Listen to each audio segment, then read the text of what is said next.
What is going on, everybody? My name is Brian and welcome to my channel. Today we're going to take a look at this Milwaukee Fuel right angle die grinder. It is tool number 2485-22 for the kit, -20 for the bare tool.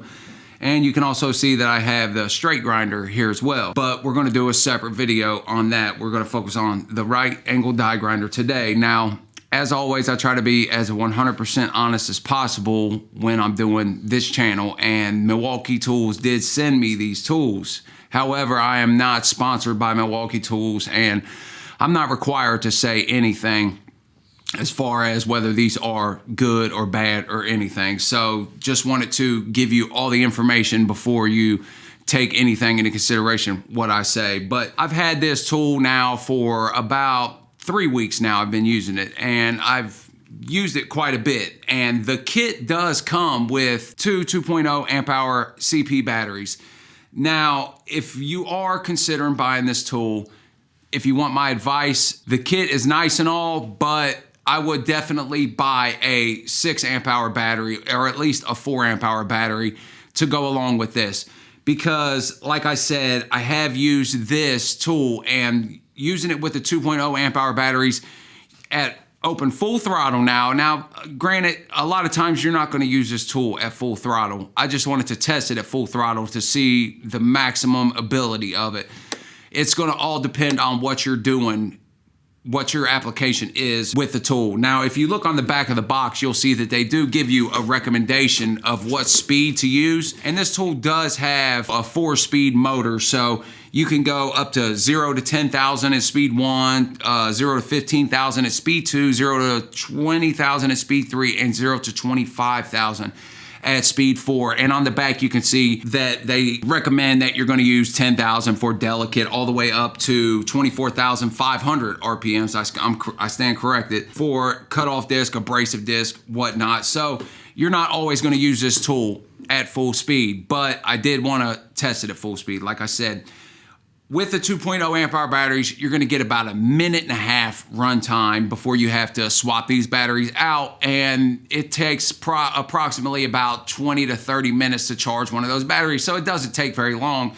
So it is possible to use this over long extended periods of time if you have enough 2.0 amp hour batteries. But if you go ahead and spring for the 6.0 amp hour battery, now, you can find those 6.0 amp hour batteries for a great price. For instance, I just bought one on Amazon for $65. If you look at Home Depot or any other stores that sell those 6.0 amp hour batteries, man, they're going to charge you $120+ you may be able to find some type of deals to get them a little cheaper, but nothing like $65 for a brand new, legit Milwaukee 6.0 amp hour battery, because I honestly thought that it was some sort of gimmick to try to send me one of those off-brand batteries, but lo and behold, it was the real deal. So I tested it using that 6.0 amp hour batteries, full throttle, all the way open, and it was able to run for over 10 minutes straight without stopping. That's a long time, a really long time. And there aren't many times that I would think that you would need to run this for longer than at least 10 minutes, give it a break, and then run it a little bit longer. I mean, there may be instances, but not me. I don't have to use this tool for that long. So a 6.0 amp hour battery lasts quite a bit of time on and off. And like I said, that's at full speed. At speed 1, who knows, man? It may go forever.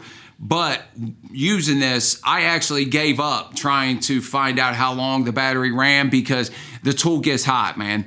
And you can't expect it not to get hot. I mean, it's a motor in there that's just going crazy, man, going fast, and it's gonna heat up. If you use these with your air compressor or whatever, it's funny because the worst thing about using something like this to me over long extended periods of times at an air compressor is that it's really cold, man. It'll freeze your hand off, and now you're switching from one extreme to the next. But like I said, I don't think that you can get around that. I mean, if I'm using this for 10 minutes straight, then I would expect it to heat up using it that long, man. But let's talk about this tool. Like I said, this does have the Milwaukee Power State brushless motor, as with all Milwaukee fuel tools. And this also has their Red Link Plus technology that will prevent these tools from overheating and try to prolong the life of your tools. These do come with Milwaukee's 5-year warranty, and their batteries have a 3-year warranty, if I'm not mistaken, but you will have a 5-year warranty on this tool if you purchase it from an authorized dealer. One thing I noticed when I was taking a look at this tool is when you notice where the head and the handle meet, you'll see that there is quite a bit of play there. However, that's intentional, and that is going to be your point on the tool that's going to receive the most amount of pressure, because when you're holding this straight down, you're pressing down, it's going to put a lot of pressure on that joint right there. So that's intentionally made to have some kind of give, because if it was just a rigid tool, straight cast, two shells together, I would imagine that putting pressure on that would probably break at some point. So that's intentional. And another thing I noticed when using this is that it will shut down on you if you put too much pressure down on it. And it's not hard to make it shut down. And I've found myself trying to put a lot of pressure a lot of times when I'm using a tool like this, but you really don't have to. I mean, the tool is going at a high RPM, and if you have a good disc, good wire wheel, something on there, you don't have to put a lot of pressure on it. You just let your tool do the work. But you can apply a pretty good amount of pressure to this. If you're using this, and if you're the type of person that wants to try to hold the head, I would definitely not hold this head like this, because that's where all your heat's coming from, and also you're gonna cover your vents up for this tool. So I would, especially if you wear gloves, try not to wrap your hand around the top of this. Me personally, I don't do that. I'll press down on the head like this and apply the pressure that way, and that's always worked best for me. I don't never grab the head, but there are some people that I'm sure do grab the head. So keep that in mind. Don't cover up the vents, because this tool's gonna overheat a lot faster. And it does have a good screen protector that protects the motor if you look on the side here where the vents are. So that'll prevent any type of metal shavings or anything from getting up in there and ruining this tool prematurely, I should say. And one thing about holding this tool, now, if you look at my Ingersol Air right angle die grinder, this is a really good die grinder. If you're looking for an air die grinder, it's expensive, but it's held up pretty good for me, and I've used this thing a whole lot. If you've seen a video I did before, I did a video about an air tool accessory. I'll try to link that if I can remember, but it's a little grease gun that you can buy. It's a little Ingersol kit, and you can actually grease this tool so it prolongs the life of it. But it is a really good, high, powerful right angle die grinder. I've used the Harbor Freight central pneumatic die grinder, and it's okay, but on the inside, it's always messing up. On the little ring that covers the bearing on the central pneumatic, it's always messing up, and you could put some Loctite on it. I've found being able to do that to be able to make that tool work. But if you don't do that, man, it's always messing up and never wanting to run. But this is a really good air die grinder.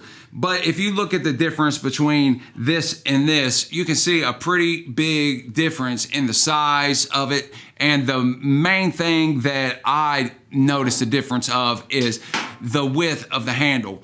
When you're grabbing this thing, I have pretty decently big hands, and it's still pretty big for my hands. So if you have small hands, this may be a little uncomfortable for you to hold. So you may want to keep that in mind. And the trigger does have a safety switch to where you have to lift up before you can squeeze the trigger to make this go, so it prevents any type of accidental trigger activations or anything. Like if you throw this in your bag, you don't want it to, be running, because this is a variable speed trigger. If you just barely squeeze it, you can control the speed all the way up to wide open throttle. So that's another thing that I do like about this tool. And it does seem that the handle is held in place by a pin, and it doesn't have much wobble. The main thing that I would look for is the handle right here. It could catch on some stuff and would eventually break that pin at some point, I would say. But this right here seems to be really solid. There's other tools, like for instance, the 3/8 cordless ratchet, the Earthquake XT. It has a tremendous amount of play in the handle. And when I did that video, I said I thought that the handle would probably eventually break, and you would have to use just a little button right there. And you could do the same thing for this tool if you were to accidentally bend or break this handle. But like I said, this feels really solid, and it also is comfortable to remove that little safety switch. I have a DeWalt straight die grinder that is just a pain to remove that safety switch to get the tool to work. I mean, most of the time I have to use two hands to lift it up, to push in. I mean, it's a pain, but this works really easily with just one hand. One other thing I did notice was the position of this light. Now, I honestly, where else could they put this light? However, when you're using this tool, I've noticed that I do cover this light up quite a bit with my hands. Like I said, I do have bigger hands, so if you're using gloves or anything else especially, you're probably gonna cover this light up. But with that being said, man, like I said, where are they gonna put this light? There really is no other place that wouldn't get in the way of your disc or anything else. So when you're using this tool, do try to make sure that you hold your hand up a little higher if you need the light, that is. So what I've done is trying to use this with 3 fingers instead of my normal way of gripping it with 4 fingers. If I find that if I bring my forefinger up to the top and just squeeze it with the 3 fingers, I don't get in the way of the light at all. Now, overall, I mean, this is a really good high quality tool that I know so far. Like I said, I've only been using it for a few weeks, so I can't really speak to the longevity of this tool. But as everybody knows, if you've been around here, man, I am a big Milwaukee fan. I feel like that Milwaukee Tools is the best cordless tool manufacturer on the market today, man. They just have a wide variety of tools. Their tools are really high quality, especially when you get into the fuel line. They are expensive, especially when you compare them to, you know, some of your other cheaper tools. However, these are, for tools in the same class, really competitively priced, in my opinion. You can find some really good deals. If you look online, you can find some great deals on Milwaukee tools. You honestly can. And in most cases, you can find these fuel tools for cheaper than your cheap tools, man. I've found them quite a few times. So keep that in mind when you're thinking about choosing a cordless tool line. Don't always listen to the hype about how people say these tools are expensive or you should buy just cheap tools. You don't want to buy cheap tools, in my opinion, when it comes to cordless tools, air tools, stuff like that. I want really good, high quality tools, and I'm willing to pay for those high quality tools. And that's one area that I try not to skimp on. If I have to, then obviously I will, until I can afford to buy something better to replace it. But for the most part, I like to just buy a good quality cordless tool from the get-go. And like I said, the Milwaukee line, M12, M18, I mean, who's got the amount of tools they got in 12 volt? Nobody that I know about. But it's all gonna just come down to what your favorite tool is. I'm just giving my opinion on what my favorite tool brands are. Everybody's gonna have their own different experiences. Some people are not gonna like Milwaukee. Some people are gonna have bad luck with Milwaukee. Some people might not like this tool.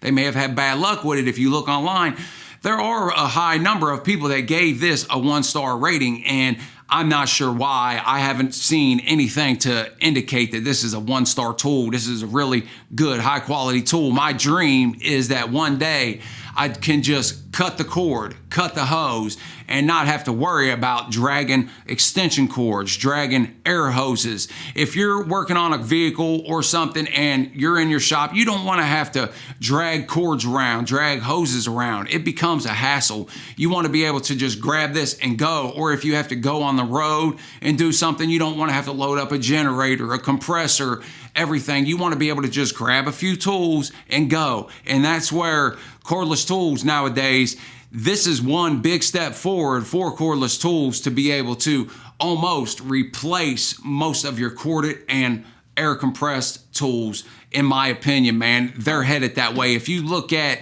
15 years ago, 20 years ago, look at some cordless tools and look at the technology today.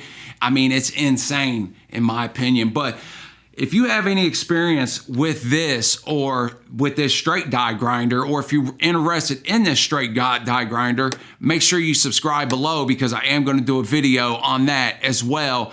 But let us know your experience with these tools and let me know if you've had any problems with them, because there may be some people here interested and want to know if there is any issues and maybe you can help them out. I appreciate y'all. If you haven't subscribed to my channel, make sure you subscribe below, because I got a lot more coming up, You have to excuse the mess. You can see that I am in the middle of, remodeling in here. Basically, I've ran electric out here. I'm getting this shop together. I'm gonna try to do more how-to videos, tool reviews, everything else. So make sure you subscribe below. I appreciate y'all. Till next time, stay real.